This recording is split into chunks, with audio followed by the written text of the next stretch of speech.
everything you need to know about Saturday Night Live with John Schneider and James Stevens. Welcome back to everything you need to know about Saturday Night Live. I'm John Schneider from the Saturday Night Network. And I'm James Stevens. We're glad you're here as we continue to celebrate SNL's 50 years of sketches, characters, and backstage stories. Everything that solidified the show's iconic institutional status. And now here's everything you need to know about season 17 of Saturday Night Live. Coming off a transition season, Saturday Night Live introduced us to 7 new players to fill the gaps of departing established repertory players. Veterans Dana Carvey, Bill Hartman, Victoria Jackson, Mike Myers, and Kevin Nealon are now joined by Chris Farley, Chris Rock, and Julia Sweeney, who have been promoted from middle players to repertory. And Tim Meadows is joined by featured players writers Adam Sandler, Rob Schneider, and David Spade. For the new season, the show would introduce 3 new cast members. 25-year-old Ellen Cleghorn, a stand-up comic from New York City, and 30-year-old Siobhan Fallon, an actress from New York, both joining as middle players. And Robert Smigel, who had been writing for the show since 1985, was now promoted to the cast as a featured player, alongside fellow writer Al Franken. The writing staff also saw the addition of Warren Hutcherson, the show's first full-time black writer. Over the summer, the decision was made to make Kevin Nealon the new Weekend Update anchor, replacing Dennis Miller, who had departed to launch The Dennis Miller Show, which would premiere in January 1992. Season 17 premiered on September 28, 1991, with Chicago Bulls shooting guard Michael Jordan fresh off of winning his first championship in the 1991 NBA Finals. This episode is well remembered for a commercial parody for those with a big thirst.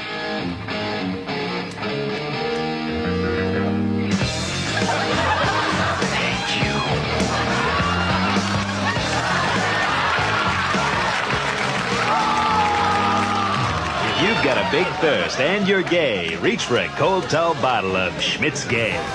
As well as memorable renditions of Bill Schwarzkopf's Superfans and daily affirmations with Stuart Smalley. All I have to do is be the best Michael I can be. Because I'm good enough, I'm smart enough, and doggone it, people like me.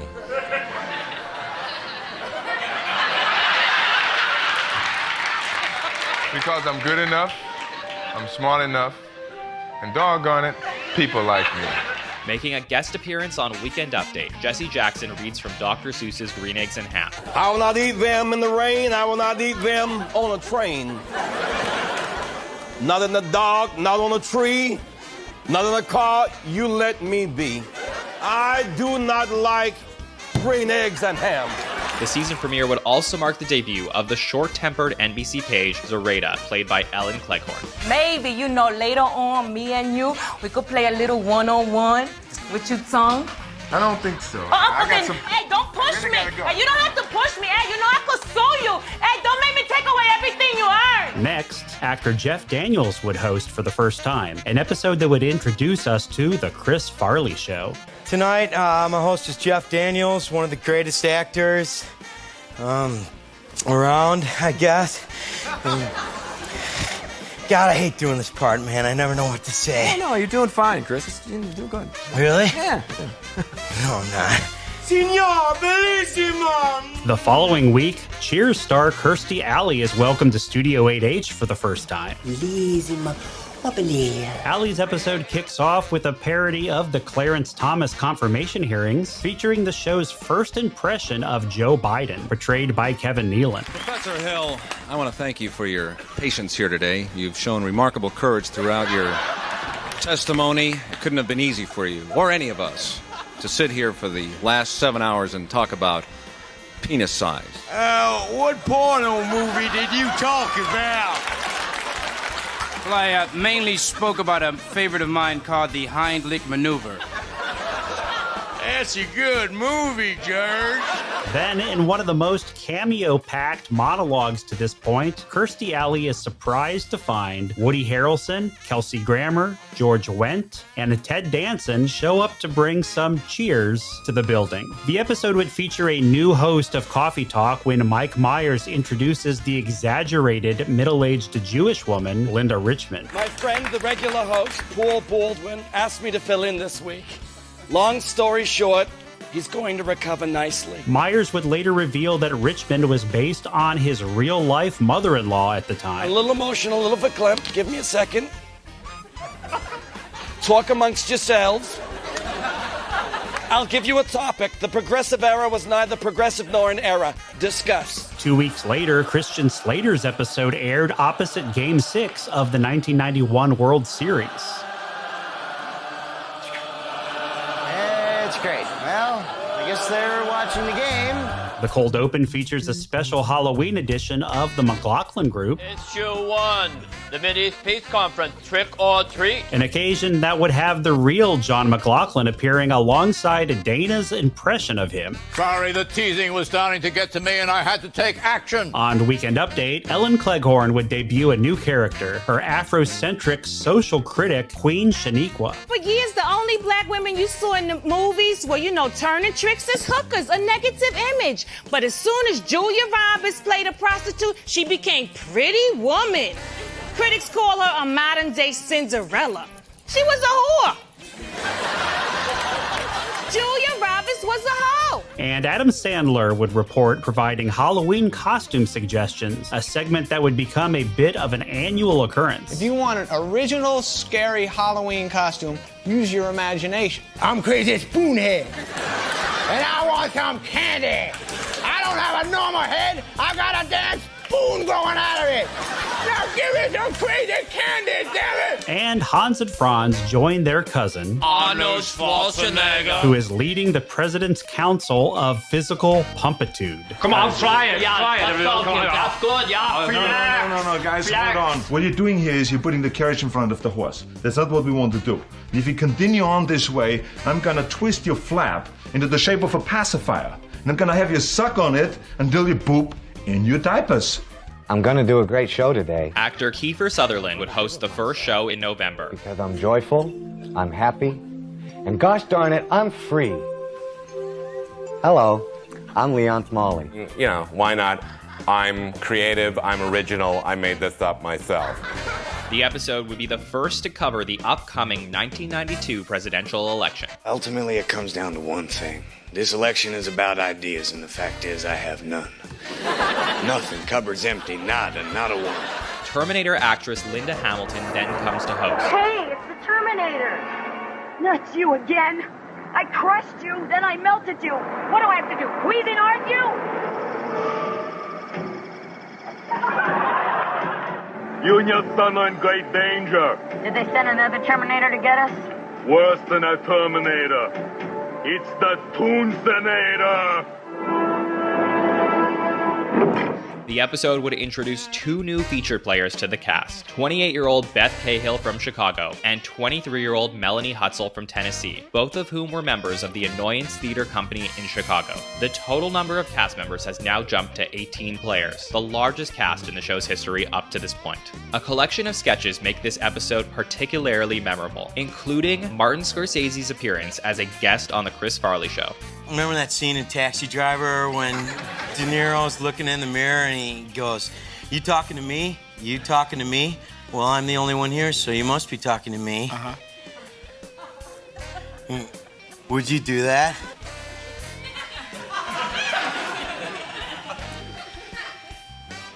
You talking to me? You talking to me? Well, I'm the only one here, so you must be talking to me. A Tom Schiller film that captures what hidden camera commercials are hiding. Sir, do you realize that you are not drinking regular coffee, but Colombian decaffeinated coffee crystals? What?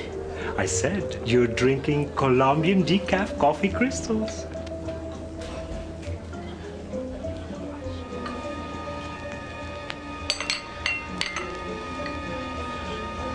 What? You son of a bitch. You no good damn. And Dana Carvey's portrayal of a character possessing a severe head injury. Hey, great party. I'm sorry I'm late. I forgot where you lived.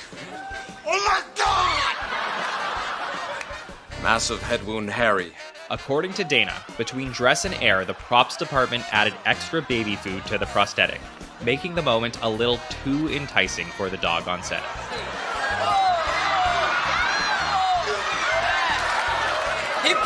smells my dog. Macaulay, get to your dressing room right now. Why? Macaulay, you're such a disease. Shut up! You. To your dressing room, let's go. 11-year-old actor Macaulay Culkin hosts the Thanksgiving show. Why do I get treated like scum? You're a host. The episode's cold open and monologue would spoof the famous Home Alone plot. Everybody in this show hates me. Then maybe you should ask your agent to book you on a different show. I don't want to host a different show. I want to do the show alone. Well, I think you'd feel pretty sad if it was time for your monologue and no one else was around. Think about it.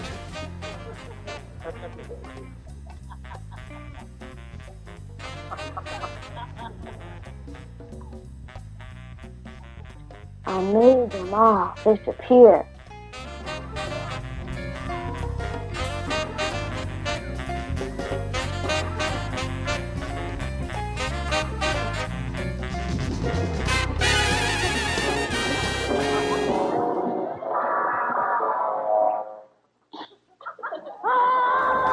Our host joins Simon for his bath. Oh, I farted. Cheeky monkey, Trevor. Used to be a caveman. And we're treated to the debut of the next Jack Handy creation. Unfrozen caveman lawyer. A well-loved recurring sketch featuring Phil Hartman as Key Rock. Ladies and gentlemen of the jury, I'm just a caveman. I fell in some ice and later got thawed out by some of your scientists. Your world frightens and confuses me. It's worth noting that Macaulay's brother Kieran, a future SNL host, makes several appearances throughout the show. We kick off December with Dana Carvey delivering the show's opening line, Live from New York, it's Saturday night! marking Carvey's 35th time to deliver the phrase, breaking the previous record held by Chevy Chase. And with that, It's hammer time! with MC Hammer pulling double duty fresh off recording the theme for the new Addams Family film.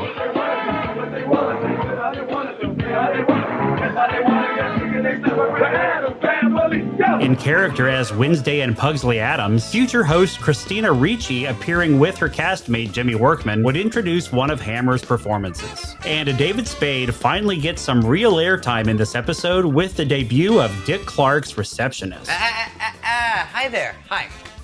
Yeah, I'm here to see Dick Clark. Uh-huh. And you are... Tell him it's Hammer. And he would know you because you... You know, Hammer time. Hammer Time. Is that a TV show or something? I don't really... No, look, I'm a rapper and actually I'm pretty well known. I'm sure you're very gifted. If you could just have a seat. And can I just get your last name? I'm not sure Hammer would ring a bell. Look, it's Hammer. You know, like Madonna. Right, and she is... This episode pulled in SNL's highest live ratings since Eddie Murphy returned to host the Christmas show in 1984. Steve Martin would return to host for the 12th time, becoming the first person to host a premiere, a finale, and now a Christmas episode of SNL. The episode features a legendary cold open when Steve commits to... Not gonna phone it in tonight. Not gonna go through the motions tonight. This time I'm really gonna do the best I can. The segment would also feature the first on-camera appearance of Wally, everyone's favorite cue card guy. I made it happen. She made it happen. Now it's inside. Now it's inside. Live from New York. Line. Northern Exposure star Rob Morrow would host the first episode of 1992. In his monologue, Morrow would reveal that he appeared on the show before. I made my first appearance, it was 1980. I was in a classic piece called The Substitute Judge. There's Garrett Morris, and wait, there's me, right there. Wait, stop the tape. Yep, right there. There we go. That's me. Well, for a while, I thought they had forgotten about the work I'd done on the show, but sure enough, 12 years later, the phone rings, and here I am. Memorable moments from the episode include the debut of Melanie Hutzel's Jan Brady portrayal. When I was 12 years old, I wanted to be more like my older sister, Marcia. All I heard all day long was how great Marcia was at this, and how great Marcia was at that. Marcia, Marcia, Marcia! A sketch featuring newcomers Cahill, Fallon, and Hutzel that would lampoon college Greek life. What's your name? I got Delta, can I help you? And the appearance of musical guest Nirvana would mark the beginning of a long relationship between SNL and musician Dave Grohl. Not only is Nirvana's performance of Smells Like Teen Spirit regarded as one of the most acclaimed musical performances in the show's history, the band's appearance is also notable as they deliberately destroyed their instruments after their second performance and chose to make out with each other during the Goodnights, causing NBC to replace the Goodnights with the dress version in reruns. Chevy Chase would then return to host for the 6th time. I can't believe it's been 17 years since we started this little show. Me and Dan and John, Gilda, Garrett, Lorraine, and that bitch Jane. Returning to the Weekend Update desk, Chase is paired with Kevin Nealon. Our top story tonight, Generalissimo Francisco Franco is still dead. LA Law's Susan Day would host the first show in February.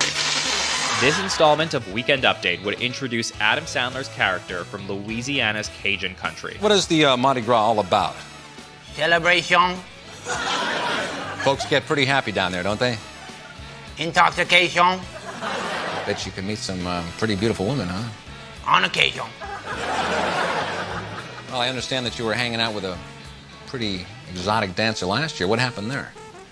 Infection. And a classic Battle of the Band sketch has the cast of the Partridge Family pitted against the Brady Bunch. I think I love you, so what am I so afraid of? I'm afraid that I'm not sure of. Well, there is no proof.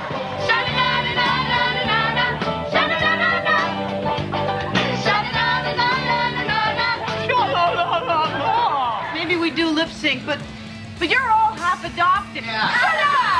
Hey. True. None of you are related as brother and sisters. So what's going on there? We're all couples. Is that what you want to hear? At the end of the episode, Susan would announce that earlier that day, Phil Hartman and his wife had given birth to a baby girl. We would like to welcome into this world Miss Bergen Hartman. On February 14th, 1992, NBC would broadcast a half-hour SNL-themed primetime special. Featuring Toonces the Cat, the special would include several favorite sketches, as well as some new material with appearances from Kids in the Hall's Dave Foley, SCTV alums Joe Flaherty and Andrea Martin, Season 11 host Griffin Dunn, Season 11 cast member Randy Quaid, writers Bob Odenkirk and Steve Higgins, and two-time host George Wendt. In addition to the special, the date February 14th, 1992 is further marked as significant in that it was the day in which the Wayne's World film was released in theaters. Written by Mike Myers and Bonnie and Terry Turner, the film would go on to become the highest-grossing film based on a Saturday Night Live sketch to date. The following day, Beverly Hills 90210 star Jason Priestley would serve as host. Are you related to Elvis Presley? No. Thank you very much. The Winter Olympics would inspire a figure skating cold open. All he has to do is skate the program. He skated this afternoon, and Brian will have his medal. Here is Brian now. He is taking his position on the ice. Let's watch. What a bold choice of music. Now, this first move coming up is a triple twist Lutz. It's very crucial to it.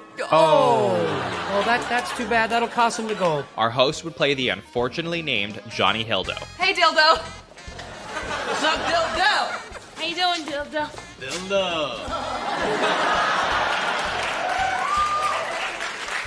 My name is Hildo, all right? Hildo, damn it! Hildo! I'm Larry Vagina. And a special Sprockets would bring about a dating show, Love Works. All right, bachelorette number one, what is your idea of the perfect date? First of all, I would push you to the ground. Pee on you, chanting, house on fire, put it out, put it out. Then I would force you to drink antifreeze until you pass out.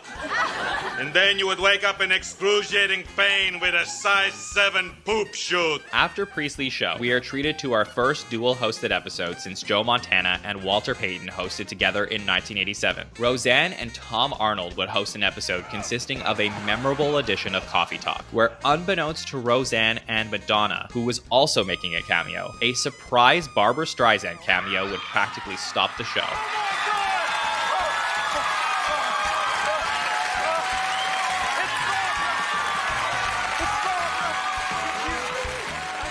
And Jesus, played by Phil Hartman, attempts to see Dick Clark without an appointment. Don't you know me from the Bible? I am not much of a reader. The episode would mark the first for writer Steve Korn. March would bring another Roseanne host, with John Goodman returning for his third straight hosting stint. A musical parody would feature duets that are unforgivable. I knew a man, Bojangles, and he danced for you in worn-out shoes.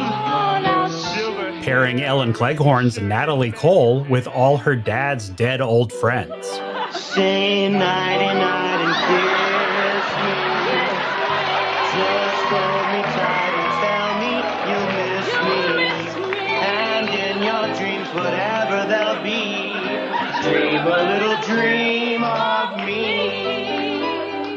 Hey, I am not dead. I am not dead. This is how rumors get started. It's how rumors get started. Cut it out, bitch. Cut it out, bitch. This show would also debut yet another notable impression, Phil Hartman's Bill Clinton. I'm not going to stand up here and pretend that I know as much about Star Trek as Senator Tsongas or Governor Brown. I've always enjoyed the show, but I admit that I didn't get to see it as much as I would have liked when it was first on, and I've been very candid about that. Next, actress Mary Stuart Masterson would host the following episode, the first for writer Fred Wolf, serving initially as a guest writer. The first show of April has actress Sharon Stone come to host. I've had a great week. I like working with these guys. The episode includes a significant moment in Stone's monologue that marks one of the few times where actual audience members disrupt the live show. You know, Displeased with Hollywood's homophobia and misogyny as exemplified in Basic Instinct, 6 people attempted to rush the stage. NBC security swiftly escorted the disruptive audience members out of the studio. The show would proceed without further incident, though Flippy the Flipping Chihuahua does land some trouble.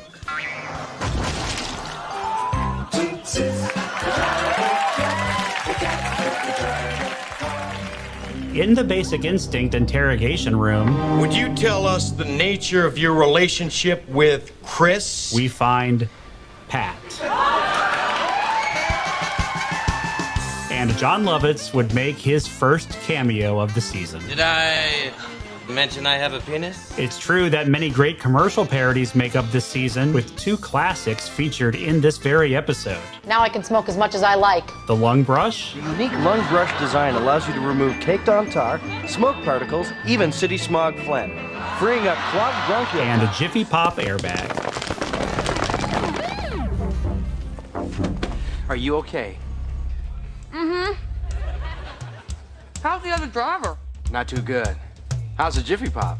Great. You know what bothers me on the plane is the pilot coming on that PA system all the time. Comedian Jerry Seinfeld would come to host next. We're going over that. I'm making a left. I'm bringing it up. I'm taking it down. Why don't you just go where you gotta go? Do I bother him? Do I go up there knocking on the cockpit door? I'm having the peanuts now. The episode's installment of Weekend Update would introduce another Adam Sandler character, a correspondent that recaps the week's names in the news through song.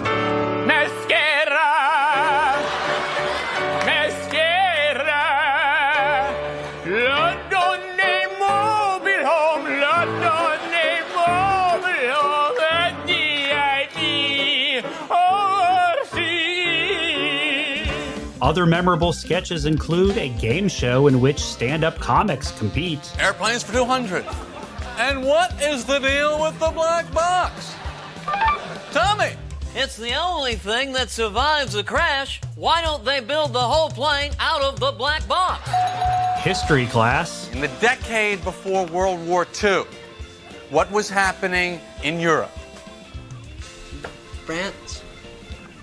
Yeah, France. But let's think, what political group was in Europe at the time? The French? Yes. Mr. Thompson, the The French are still in Europe today. And a sketch where Seinfeld plays Superman. If I came across a piece of kryptonite, how much do you think it'd be worth? Can you give me a break with the kryptonite? The first episode in May was originally to be hosted by Joe Pesci, but when Pesci had to back out, Tom Hanks would fill in, hosting for the 6th time. Tonight, I can only promise to do my best to fill Mr. Joe Pesci's very large shoes. The episode marks the first appearance of Dana Carvey's Ross Perot impression, I can't deal with a problem unless I can feel it, touch it, smell it, taste it, and touch a little more. as well as the Fred Wolf penned Mr. Belvedere fan club. We need to do our exercises. I should want to cook him a simple meal, but I shouldn't want to cut into him, to tear the flesh, to wear the flesh, to be born unto new worlds where his flesh becomes my key. Good. Weeks before taking over The Tonight Show from Johnny Carson, Jay Leno would appear on Weekend Update to provide commentary on the LA riots. 2 days into the rioting, I saw something very encouraging. I saw a black man and a white man stealing a television together. And Ellen Cleghorn brings her real-life daughter to the update desk to play Princess Akila Brianna alongside Queen Shaniqua. Akila Brianna is the Swahili name. Translation, little bitch don't even think about getting pregnant. The episode also features Bruce Springsteen performing, marking his first appearance on SNL.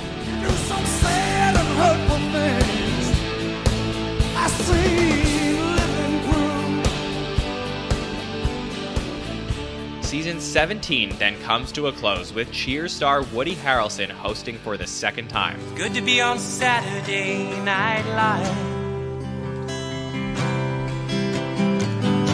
It's been on the air for 17 years and it's a television phenomenon. The episode would bring the final Tonight Show sketch with Dana Carvey's Johnny Carson addressing his retirement. This is our final show and Ed is drunk. You are correct, sir. Yes. And another cameo from John Lovitz, this time promoting his upcoming Fox TV special. Don't miss the Please Watch the John Lovitz special tomorrow night on Fox. The season finale would mark the end of the road for Siobhan Fallon and Beth Cahill, as well as 6th-season veteran Victoria Jackson. Season 17 continues the transition we saw begin the season prior. Who are the ad wizards who came up with this one? To prepare for the departure of more veterans, the cast has expanded, the largest up to this point. Well, that's insane! Additionally, we see a great utilization of mainstays Dana Carvey, Victoria Jackson, Mike Myers, Kevin Nealon, and Phil Hartman, whose 145 segment appearances in season 17 are a single season cast record that Hartman holds to this day. First of all, let me say how happy I am. We also see Chris Farley, Julia Sweeney, and Chris Rock put their stamp on SNL, while Adam Sandler, Rob Schneider, David Spade, and Tim Meadows begin to make their marks, with newcomers Ellen Cleghorn and Melanie Hutzel showcasing their potential as well. As we move into season 18 and the upcoming 1992 presidential election, we will see SNL's bad boys continue to become the voice of the show. Threatening me with eternal damnation won't get you in any faster. And we'll say goodbye to another all-time great.